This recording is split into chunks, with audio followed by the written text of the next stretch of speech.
Bom, pessoal, existem alguns casos em que a gente tem várias proposições componentes formando uma proposição composta. Imagine que você tenha uma proposição, vou chamar essa proposição de V.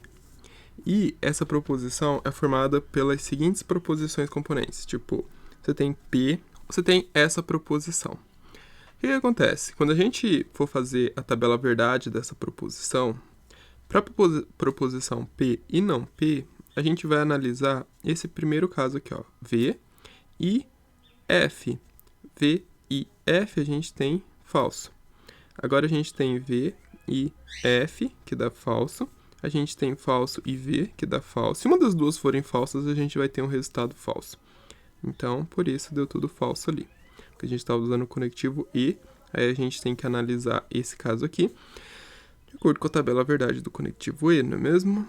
E aí a gente tem o conectivo OU agora, envolvendo as proposições Q e P.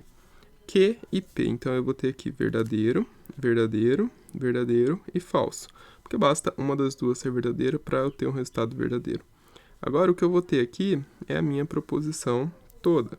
Aí, analisando individualmente agora os valores dessas duas proposições, que são compostas, mas são componentes dessa outra proposição aqui, o que acontece? A gente tem F e a gente tem V. De acordo com a tabela verdade do conectivo, então, a gente vai ter aqui um caso verdadeiro, verdadeiro, verdadeiro e verdadeiro.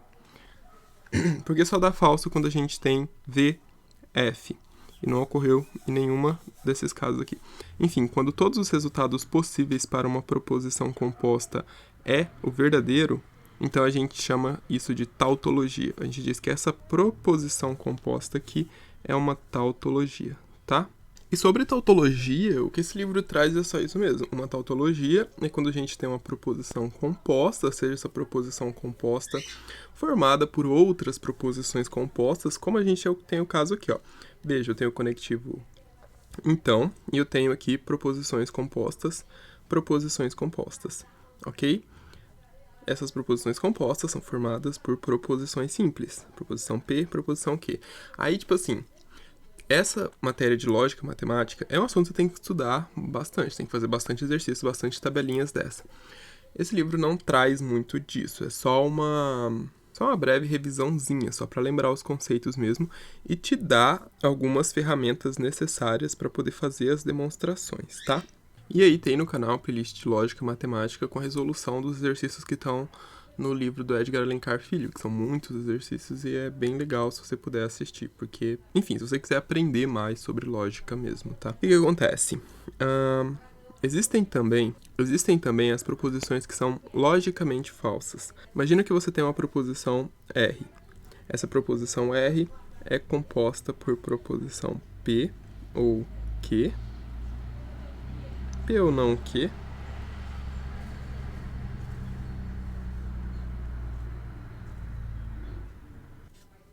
bom, a gente estudou isso, né? Os valores possíveis é verdadeiro, verdadeiro, falso, falso, verdadeiro, falso, verdadeiro, falso. Essas são as combinações possíveis que a gente tem.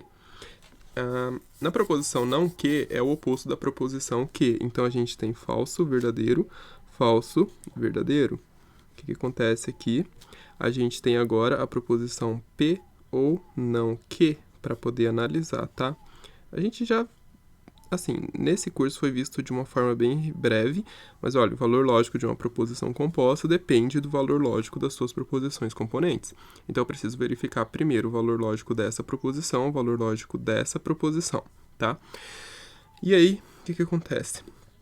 A gente tem P ou não que, então eu vou analisar essa e essa, usando o conectivo OU. Eu tenho o caso V ou F, então verdadeiro, V ou V, verdadeiro, F ou F dá falso, F ou V é verdadeiro. Por quê? Com o conectivo OU, eu sei que só vai ocorrer de ser verdadeiro, de ser falso, quando as duas forem falsas. Se eu tiver um caso verdadeiro, estou usando o conectivo OU, então as duas são verdadeiras.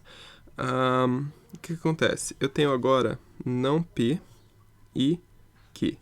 Não vou colocar aqui na tabela não o do não Q, mas eu sei que o não Q tem o valor oposto ao da proposição P. Então, se aqui é verdadeiro, bom, não vou precisar mais do P, né? Então, isso aqui os dois eram VV. FF agora é FF, VV, tá bom? E eu tenho não P e que, não P e Q. Com o conectivo e, só ocorre dela ser verdadeira se as duas forem verdadeiras. Então, eu vou ter falso, falso, verdadeiro, e eu tenho o caso VF aqui, então é falso. O que acontece? Eu tenho agora o conectivo se, somente se, para analisar. Então, com se, somente se, eu vou analisar essa proposição aqui e essa proposição aqui, tá? Eu tenho o caso VF, com se, somente se, dá falso. VF, com se, somente se, é falso. FV, falso. E VF também é falso. O que ocorreu aqui? Todos os valores possíveis para essa proposição R é falso. Toda vez que isso acontece, a gente diz que é uma proposição logicamente falsa, porque todos os valores possíveis de saída para essa proposição é falsa, tá bom? E é isso. Essas são as proposições. Sempre que você tiver uma proposição em que todos os valores possíveis for verdadeiro, você tem uma tautologia. E sempre que você tiver uma proposição em que todos os valores possíveis de saída para ela são falsos, então você tem uma proposição que é logicamente falsa. E a relação de implicação, pessoal? Essa relação é muito importante, porque sempre que a gente vai demonstrar um teorema, o que a gente está utilizando é essa relação de implicação. A gente sempre vai ter lá que a hipótese implica na tese. A gente tem que provar a tese com base na hipótese. O que acontece? A nossa hipótese, nesse caso, tem que ser uma coisa verdadeira. Por quê? Porque a gente... Olha só, vou colocar aqui para vocês. Se a gente tem uma proposição do tipo P implica que, isso aqui é lido como P implica que. E essa proposição aqui, P implica que, ela ocorre quando o condicional P, então, que, ele tem um valor lógico verdadeiro. Como ela acontece quando a gente tem a proposição se, então, verdadeira, nunca vai ocorrer da gente ter um caso V implicando numa coisa falsa, certo? Isso daqui nunca ocorre. E eu não sei se vocês já viram aquelas demonstrações por absurdo na matemática, ou que a pessoa faz uma série de argumentos e chega numa conclusão absurda e ele escreve lá absurdo. É porque aconteceu isso daqui. Isso daqui é um absurdo. Então, sempre que você quiser provar alguma coisa, que você quer provar que não é aquela coisa, na verdade, tipo, sei lá, você tem que fazer uma demonstração. Você partiu de uma coisa verdadeira e você chegou numa coisa falsa, então isso é o que a gente chama de absurdo. É essa relação aqui. Isso aqui que nunca pode acontecer, beleza? E como eu falei para vocês, todo teorema é uma implicação do tipo hipótese, em que a gente vai partir da hipótese e provar a tese. Então, assim, demonstrar um teorema é demonstrar que não ocorre da hipótese ser verdadeira e a tese ser falsa, ok? Isso daqui nunca pode acontecer. E a relação de equivalência, pessoal? A relação de equivalência, acho que vocês já devem ter visto também, é esse símbolo, se, somente se, que. Então, vocês já devem ter visto que sempre que vocês têm um teorema desse tipo, com uma relação de equivalência, vocês têm que provar primeiro que vale P, então que, e depois você tem que provar que vale que, então P. Ou seja, você está provando a ida e está provando a volta, está provando esse caminho depois esse caminho, ok? E nem todo teorema que a gente prova, o recíproco é verdadeiro. Recíproco é essa volta, que a gente chama de volta, né? A gente fala recíproco. Bom, essa é a explicação do livro, né? Então eu vou me limitar às informações que o livro traz, para não ficar muito extenso também, né? Também porque vocês não vão precisar. Tudo que você precisa saber é que se você tem um teorema e você quer provar ele, e ele é desse tipo, ele é uma relação de equivalência, quer dizer que a recíproca é válida. Nem todo teorema, às vezes você pode provar que vale o P, então que, e quando você vai provar o que, então P, que no caso é a volta, pode escrever assim também, se você achar menos confuso, que P, então que, quando você vai provar a recíproca, ela não é verdadeira. Então, se você ver lá, verifique se a recíproca do teorema é verdadeiro. Então, é isso daqui que você precisa verificar, tá? Primeiro você verifica a ida, depois você verifica a volta. Sempre a ida primeiro, depois a volta, beleza? E numa relação de equivalência, as tabelas verdades das proposições são iguais. Por exemplo, imagine que a gente tem a proposição T. Para a proposição P, a gente tem os valores lógicos verdadeiro, verdadeiro, falso, falso.